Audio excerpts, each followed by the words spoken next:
Bes, bes, bes. Iyan ang tawag mo sa kanya. Ilang taon na rin kayo magkaibigan at alam mo kung gaano siya kahalaga.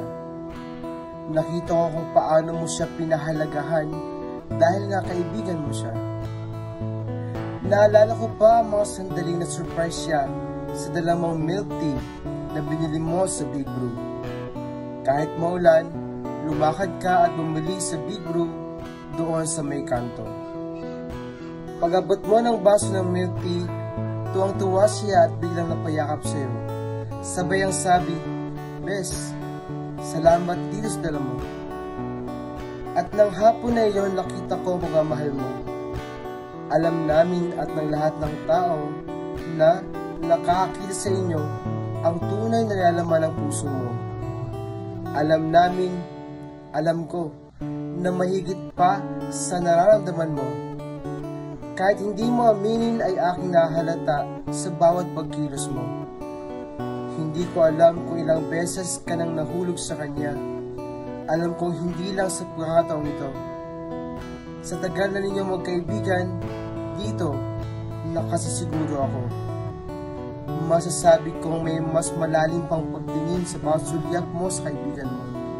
Sa iyong mga mata, may kita ang nilalaman ng puso mo. Sa tuwing naisilayan mo ang maamon niyang muka, gumuguhit ang malaking ngiti sa labi mo. Para bang umingiti rin ang mga tala at bumubukas ang langit kapag siya ay nasisilayan mo. Ang hindi ko lang maintindihan ay parang hindi mo nakikita ang nakikita namin, ang nakikita ko. Hindi niya rin yata alam ang tunay na nararamdaman mo. Alam kong nahulog na ang loob ninyo sa isa't isa, pero walang gustong umamin. Walang gustong magsabi at ang katotohanan ay tanggapin. Alam kong takot ka lang na kapag ikaw ay umamin, baka hindi na tulad ng dati, baka iba na ang kanyang sabihin.